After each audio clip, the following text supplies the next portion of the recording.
So we started writing articles or making news posts on, we used SharePoint. So we had an intranet site where we had little articles kind of, punched down the list in different categories with keywords, and felt pretty good about it, except that only 38% of our employees even have a computer at all. So,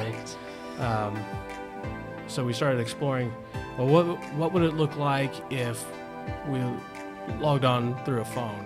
Yeah, one trap that I've even felt myself getting into a little bit is, I just want people to like me. I just want people to like this communication format. Right. So, I want to say, what are people just going to like? And that's okay a little bit, but really you want to try to still stick to your goals. What are you wanting to do? And if it doesn't fit in your goal, even if people think it's really cool, you don't do it. Hello and welcome. Today we are here with Betty Genninger, Director of Communications and Branding at R.J. Corman Railroad Group. Benny, thank you so much for joining. I'm really looking forward to this conversation. Yeah, thank you so much for having me. Of course. I know that we have a whole bunch of questions that we want to talk about, and I know we've spoken a little bit offline about them beforehand, but what I want to know first and foremost is a little bit about R.J. Corman themselves. Talk to me a little bit about the story of who they are, and I think that'll paint a better picture of what we're about to discuss today. Sure. So R.J. Corman is actually a conglomerate, so it's a collection of companies, right? So, but all of them having to do with serving the railroad industry in some way, but several different companies operating independently, which kind of has a silo effect. I think we're all familiar with this term silo effect, But additionally, we have several field offices all across the United States. So we have we're in 22 states, about 68 offices. So very very fragmented out there. And then within that, there are several different types of work environments. We have shops. We have people working out in the field, equipment operators, office personnel. Executives, so we have a full range of different job categories that we kind of got to be able to communicate to. So I read that as there are a whole slew of people that probably don't have a desktop in front of them. That's right. The majority of our workforce, doesn't have a desk or a computer. That's right. Excellent. Okay, well, that starts this next question, which is, let's hit the rewind button. And you don't have this a branded employee app just deployed to your organization yet. You have 1,600 people. What does communications look like without it? Well, our communication department is actually really relatively young. We've only been kind of collected as a centralized communication department for about 3 years. So up until that point, we had various groups trying to tackle that, and often even my department in graphic arts at the time would try to tackle that. We had printed newsletters that would go out once a month, once a quarter, depends on how well we get that put together. We'd have, but the majority of our regular communication was conference calls.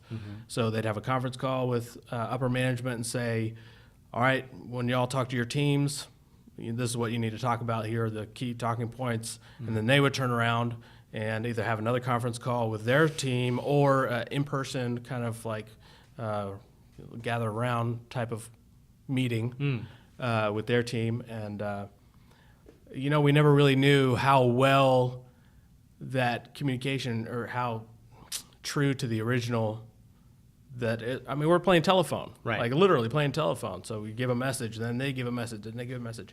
And, each time when you play telephone, each time that information it's degraded, So, it's kind of it sends out and you never really know what happened. So there's that. And then bulk emails. We create email lists, usually by hand. So somebody sits down and says, okay, here's my list of people I want to email. I'm going to create this distribution list. And then, 3 months later, it's kind of out of date. And so they're getting bounced back. so-and-so's raising their hand. Hey, I'm not on that email list. And, I forgot to add you, so that's kind of what that looked like at that point. It got a little bit better when we started 3 years ago when we kind of created the communication department. Oh, okay. So we started writing articles or making news posts on, we used SharePoint. So we had an intranet site where we had little articles kind of, punched down the list in different categories with keywords, and felt pretty good about it, except that only 38% of our employees even have a computer at all. So,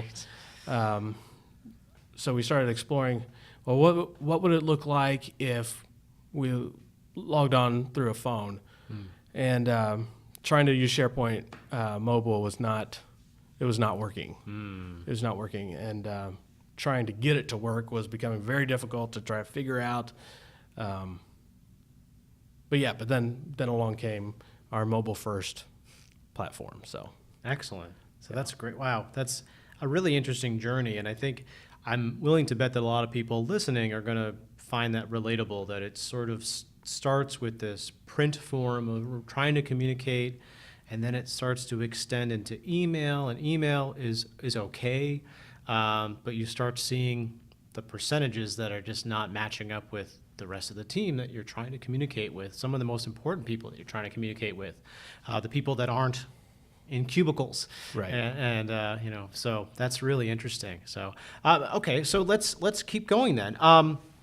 So one thing that I hear a lot when I'm talking to different folks in the realm of communications is there seems to be this struggle to find ways, creative ways of getting folks to read, to get them to interact, to get them to just participate in this communications experience. You put all this effort in to reach them, but that's the journey's not over yet to change the platform, to change the methodology. You really need to find ways to perk their interest. And I'm curious for you, like what sort of strategies or tactics have you used that have been most successful there?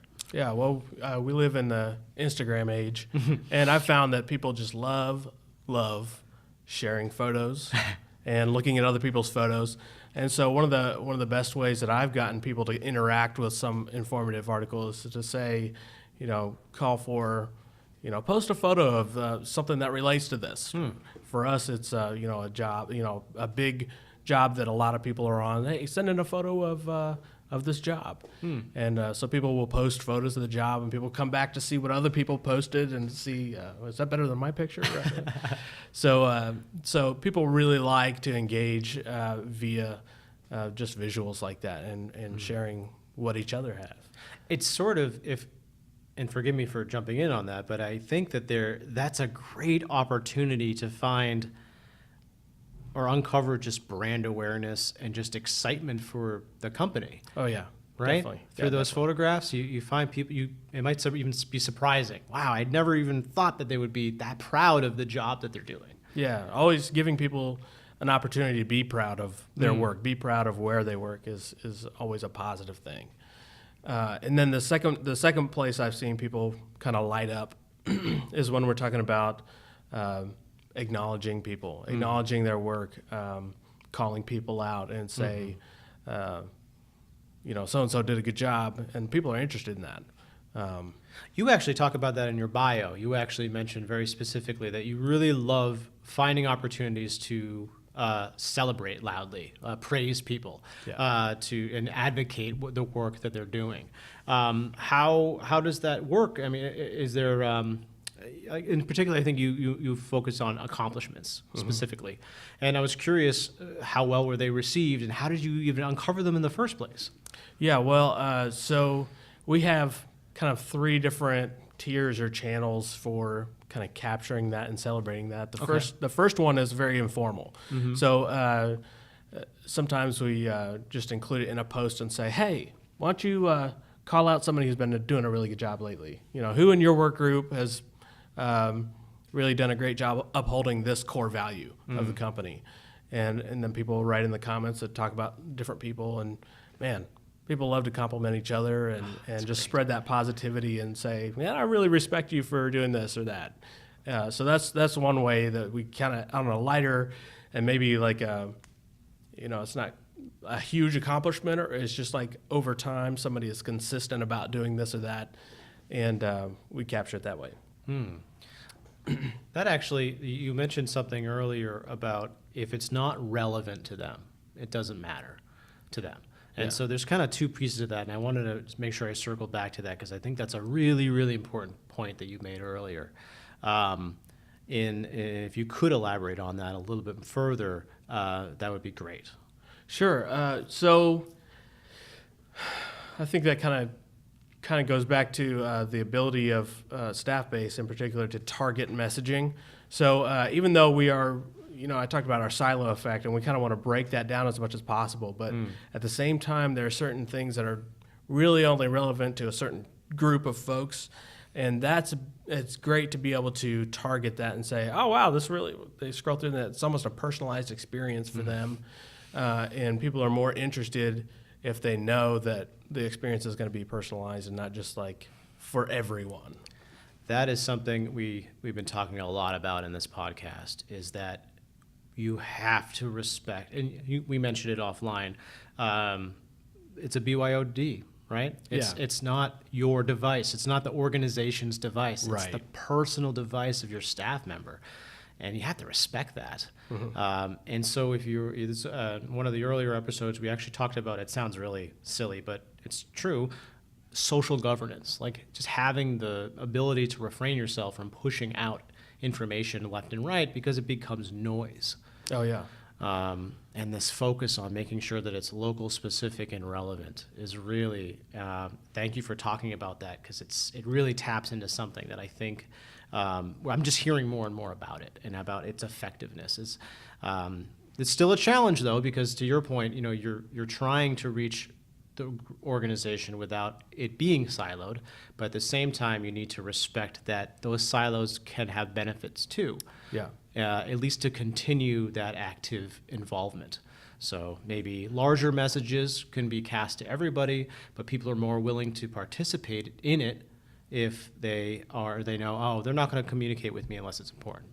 Yeah, I mean, so it's a balance. It's a balancing act, right? Of how can we draw out the best of each group and kind of collaborate on some things, and then also can we just make sure that we aren't just being noisy, like you said. Like that actually reminds me. You mentioned earlier that there's actually you do an employee spotlight on like a weekly basis. Is that accurate? That's right. Yeah. Could you talk a little bit about that? Yeah. So that's another way that we kind of capture what's going on. So we started out. Well, let me just say how it works. Okay. So we have somebody do a nomination for somebody that they think is doing a great job. Oh, that's great. So anybody can submit a nomination. We have a form on the app that they can just tap on. It's a real small form. Don't want to overload. Right. Like, oh man, I don't want to spend 5 minutes on this. Right. No, it's just, who do you think is doing great? Why do you think they're doing great? And send. 2 questions. That's it. It already captures who's submitting the nomination because we put that in on the back end. Right. So it just sends us the information. So then once we have that, then we go back and our team vets that person. Yeah. Because we don't want to do an employee spotlight. Just if one person thinks they're doing great, but they didn't really realize that they're like on probation or something, it could be a little bit strange. Yeah. We're going to publish something and be like, this person's awesome. And that person's having disciplinary issues. So we make sure, we check with our HR department, we check with their supervisor, make sure, everything's copacetic. And then we interview them and we say, hey, let's get to know you. We just want to find out who you are, what you like, what are your interests. And then we post that. We take a picture of them, put the picture up there, and so it kind of it personalizes it. It makes it feel like a smaller company. That's what we're always trying to do. Feel smaller, not like this huge company where there's 1,600 people. I'm just a number. We don't want to do that. We want to make it personal. That is the goal, right? Yeah. I mean, that's the whole reason why communications is an industry. It's trying to figure out a way to rewind back to when a pizza box or 2 pizza boxes was enough to talk to the whole organization. Right? Sure. Yeah. And it's just when you grow into the thousands and the tens of thousands, it gets very difficult. Yeah, and it's hard for us too because we're a very rapidly growing company. I've been there for 10 years. When I started there, we only had 800 people, and now we've doubled in size since then. So, at one point it was, like you said, pretty easy. Somebody's birthday, let's get a cake, we'll gather around, no problem. But as time has gone by, we're in several, more different markets. We're in different areas of railroading, so it's become hard to keep up with the growth. Right. So. And that's where those, like the weekly accomplishments, the accolades, is just so important to just remind people that, hey, we do care about you. You are not a number. Yeah. And you have another version too, which is the Rock Solid Award. Yeah. So our core values are called Big Rocks. We call them the Big Rocks. It's a long story, but so we have 5 Big Rocks, and so we seek out nominations from division heads of divisions, so like company heads. So we'll ask, what are some groups of employees that really exemplify all 5 of these big rocks? And so, and kind of write out. So this is a little bit more like thought out. Yeah. So we want you to write out what makes them, what's so great about them in each of these 5 areas. And so then once we have all the nominations in, this is a quarterly award, by the way, every quarter. So once we have all the nominations in, then we have a panel of employees. So one of the real difficulties we have is finding common KPIs across our different companies because they are so different. There's no one thing that you can say, aside from revenue, which we don't really want to get into that, but there's no one thing that says we can compare all of our employee performance based on this one thing. So it's really subjective. Yeah. So we put together a panel of employees from all of our different companies, and it's been really interesting hearing people deliberate, over, well, I think this group, this is really impressive, their safety record, but this group, they've really done really good work with the customer. So it's been really interesting to hear them deliberate. So then once all the votes are in, we select one group of employees. It could be a division, it could just be a work group. And then we throw them a big party. We throw a big party, give them gifts, just shower stuff on them and say, you guys are awesome. Way to personify our core values. That's fantastic. And then we take pictures of it all and we hold it up on the app, on our communication tool, and say, look at these guys. Right. Look how awesome they are. It's like we should look at these guys and figure out what they're doing and try to model the same things. And then people see that and they think, man, I want to get that award. We've actually had that, what is one, we asked an interview question of Employee Spotlight one time. What is one thing that you hope to do in your life? What's one goal? Yeah. And they were like, win that Rock Solid Award. I was like, whoa, okay, All cool, right. great, okay, well, that's good then. Yeah. That's great. Thanks for listening to the podcast. We've got a ton of great content that covers the full journey of deploying a branded employee app. Go to staffbase.com, click on resources, and select Employee App Guide. That's it. Best wishes and back to the show. So you've deployed a branded mobile application. And so I guess the next step is, okay, I have this now. How do you best leverage it in order for it to be a success to the organization? Well, we really want to think about not only the immediate needs that we have for communication, but we also want to think about long term. And so one of my favorite things that we've been able to do is perpetuate our company culture.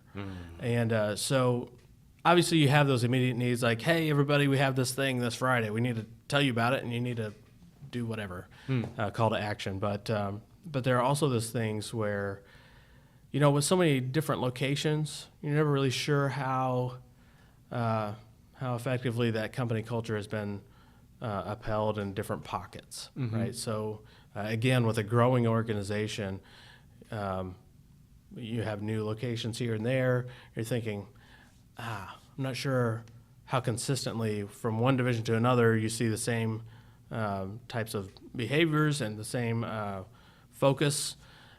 So being able to continue that and say, hey, this is what we're all about, and kind of get people kind of educated and pulling on the same rope, as it were. So we're all doing the same types of things. We all value the same things. I think that's been, a really great part of it. That's wonderful. And just to expand on that, if I may, is Sure. you mentioned culture, and I also know that there's a very people like to use the phrase cultural transformation quite a bit, recently at least. And there seems to be a lot in there. And I wanted to know, just from your perspective, is brand is part of that.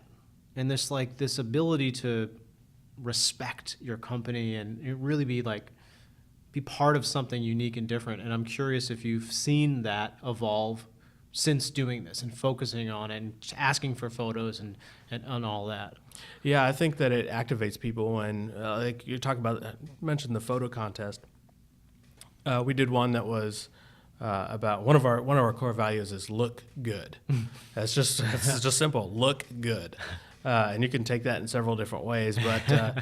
But we did one photo contest that was post a photo of something R.J. Corman looking good, and people are so proud of when they keep their stuff looking good, they're very proud of it, which is excellent. So they post pictures of their work truck, their piece of equipment, or their office space, things like that. And when other people see how proud other people are of their workspace, they're like, I think I could polish up a little bit. We kind of hold each other accountable and kind of bring each other up to the next level. Right. Very healthy competition. Yeah. I'm going to do better than that one. I'll tell you that much. Yeah. That's great. So that's really interesting. So you like to, you're working on ways to improve the organizational culture, and really focusing on the core values and finding ways to communicate that to the staff and get them to participate back.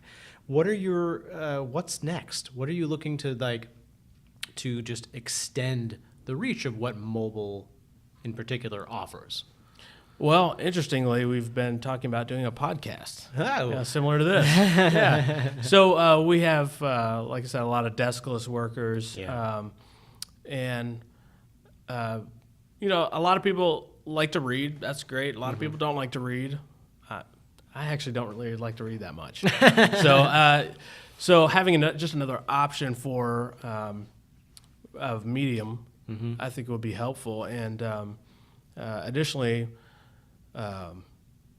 it's a lot of work to create articles because when you write things down, it really needs to be pretty flawless. I mean, Yes. you really want it to be pretty polished because, if you're sending this out to 1,600 employees, some of them enjoy proofreading for you, even though no one asked them to. Right. So it's good to have another kind of more informal way to communicate, maybe even more complex ideas and say,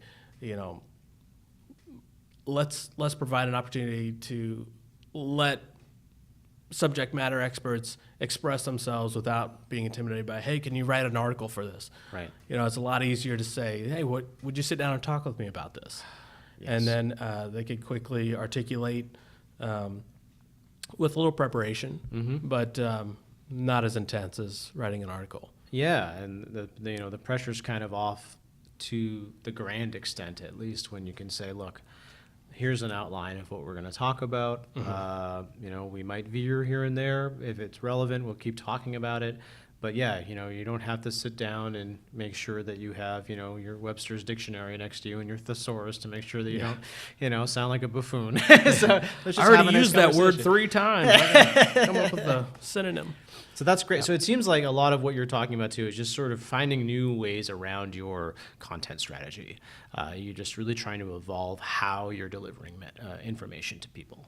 Yeah, one trap that I've even felt myself getting into a little bit is, I just want people to like me. I just want people to like this communication format. So, I want to say, what are people just going to like?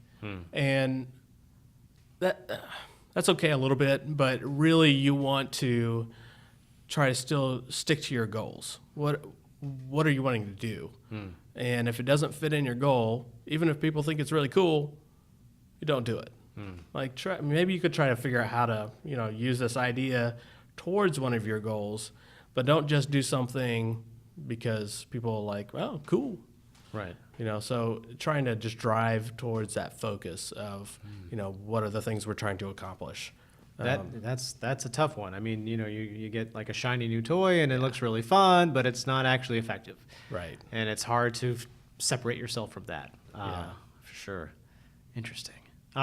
Great. So let's move on to this next question, which is, I like to ask this question because I feel like the word gets used a lot, and the word is engagement. And I feel that the word engagement is the right word, but it's also the wrong word. In the sense that it's not a very clear explanation of what it is that you're actually trying to get out of this whole experience of communicating.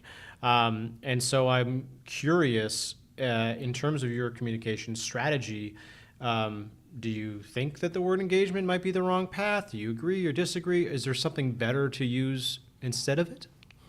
I'm not quite sure. But I do know that engagement's only part of the picture. Okay. Like if you talk about, getting people to engage with something, that's great. But what are you getting them to engage to? Yeah. Like if you're just getting them to engage for the sake of let's hang out, then you're talking about Facebook. Yeah. And there are tons of other places that people can engage. So you don't want to recreate something that already exists. You want to do something for a purpose. So engagement's a good, get your foot in the door, kind of get people to pay attention at first. But when you say, hey, everybody, look over here, you want to have something to say after that. Because they look over here and then you're just like, then nobody really cares. So, and then they stop listening to you after a while. Right. So in order to respect people's attention, then drive towards a purpose. I like that. Excellent. So focusing on that purpose and just making sure that engagement itself is important, but there's a lot of other pieces to that puzzle. Yeah. That makes a lot of sense. Excellent. Thank you so much for your time. I want to just ask you two more questions. Okay. The first being, if you could find one sentence to define the business value of a branded mobile application, what would it be? Work smarter, not harder. Okay. Yeah, you can run yourself to death trying to get all the communications out, but strategize. Yeah. Use the right tools. Use the right tools. Excellent. I'm going to resist asking you to elaborate because I like that so much. So I'm going to bite my tongue and say thank you for sharing that. And the second question is, anything fun that you're working on that you want to talk about? Oh, the podcast. Oh, right. Yes. The podcast. Looking forward to providing that other outlet for people to enjoy the employee app. That sounds great. I mean, I'm the engagement level of an active engagement level of video is just growing exponentially, and it's something that, if done right, it's really being able to just hit the play button, very easily. That's cool, and I think it's a fun way to deliver a message. Like you mentioned earlier, being able to sit down, have an informal conversation. I think the likeliness of someone to be to participate in that, whether it's listening or watching, whatever it may be, I think that can really go a long way. Yeah, and on the user experience end of that, I mean, there are people who like to multitask. Listen to a podcast while you work on something on your computer is also, some people like to do, or listen to a podcast while you drive. Yes. So I think you cannot read and drive. No. So That's true. So listening. We have a lot of drivers in our workforce. That's why I mentioned that. So. Providing that alternative, I think, will be exciting. I love that. I think you're tapping into something especially relevant too, which is that for the folks that are driving, for the folks that are always doing something, it's okay to multitask, to be able to hear that. But if you're saying, hey, your only option you have here is a 50-page PDF, and the only thing you have is a mobile device, the likeliness of that participation is going to be pretty low. But saying, hey, you know what? While you're working, pop it in, listen to us say hi, and fill you in on what's going on. It starts to go up. Yeah, and now we keep our articles really short. Yeah. Like we want to keep them short and sweet. But again, like some people may not want to use their whole break Sure. reading. Right. So I think it's a good alternative. Excellent. Benny, I really appreciate your time. This has been awesome. Thank you so much, and I wish you the best. Thank you so much. Yeah, thanks for having me. Appreciate it. Yeah. Thanks. Thanks for listening to the podcast. We've got a ton of great content that covers the full journey of deploying a branded employee app. Go to staffbase.com, click on resources, and select Employee App Guide. That's it. Best wishes and back to the show.